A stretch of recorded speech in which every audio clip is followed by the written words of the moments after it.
All right, today I want to talk a little bit about condition scoring goats and what that means and how to do it, a little bit of how to do it, and how to use this information. So starting off with what it is, it's an attempt to quantify or measure the elastic body mass on an animal, in other words, fat or muscle, and using that to better inform your management decisions.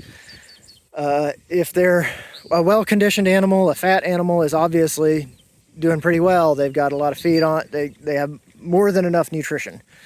That can be a problem though, not just because you're maybe overpaying for feed or whatever, but also that can lead to its own health problems. In particular, dystocia is really notable in very heavy animals.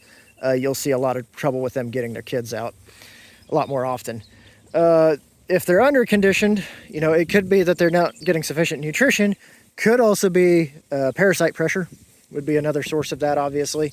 So, and of course, this time of year, these kids are about 2 months to 3 month old. These does are having kind of the highest nutritional demands that they will experience the whole year on them right now. They are producing the most milk. They are putting the most of themselves into raising their kids. That will start to decline over the next month or so up until weaning. But for right now, they are at that kind of peak input phase. From what they're given to their kids. And of course that does cause some losses on them. These goats are on pasture only. They get no grain, no concentrate feedstuffs, no hay, only pasture. And as a result, these are not going to be the fattest goats you've ever seen in the world. Not this time of year, they sure ain't. Some of them are a little bit underconditioned, and we are going to look at a couple of those. Most of them are pretty much middle of the road, about where I want. So let's start with a fat goat, relatively fat for this time of year. Take a look at that one. So you notice you don't see any hip bones. You don't really see, here's another one over here. See a little bit of hip bone there. You don't really see the spinal processes. You can't really tell where the rib cage ends. You don't see a dip above the spinal processes going up to the top of the spine there.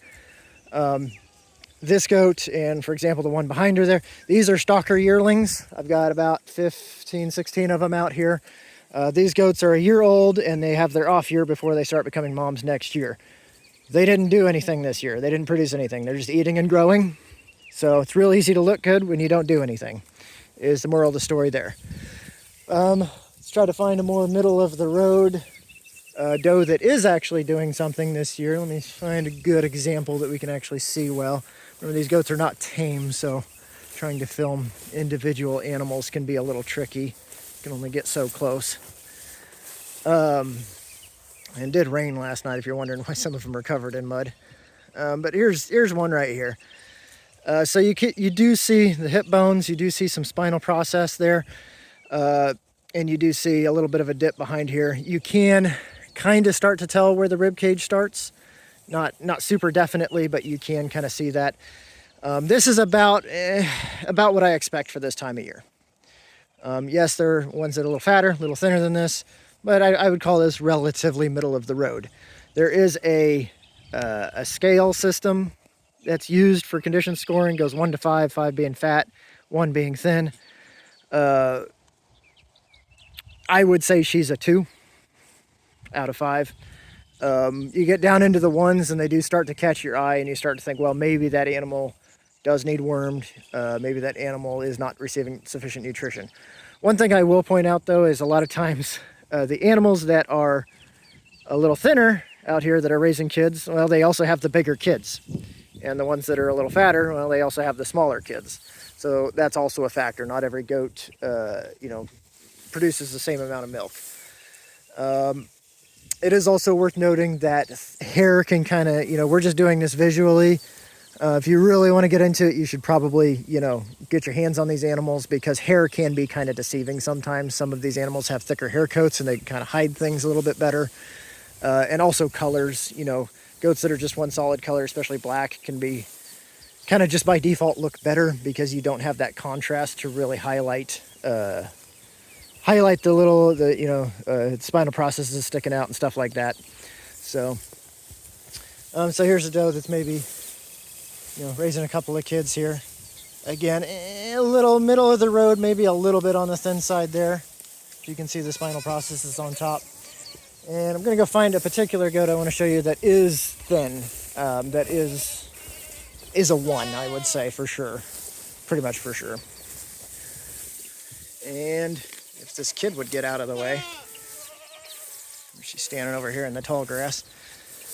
And hopefully the video shows it well, but you see a very pronounced spinal processes up there, very pronounced hip bones. You can see the rib cage, you can see individual ribs along the side there.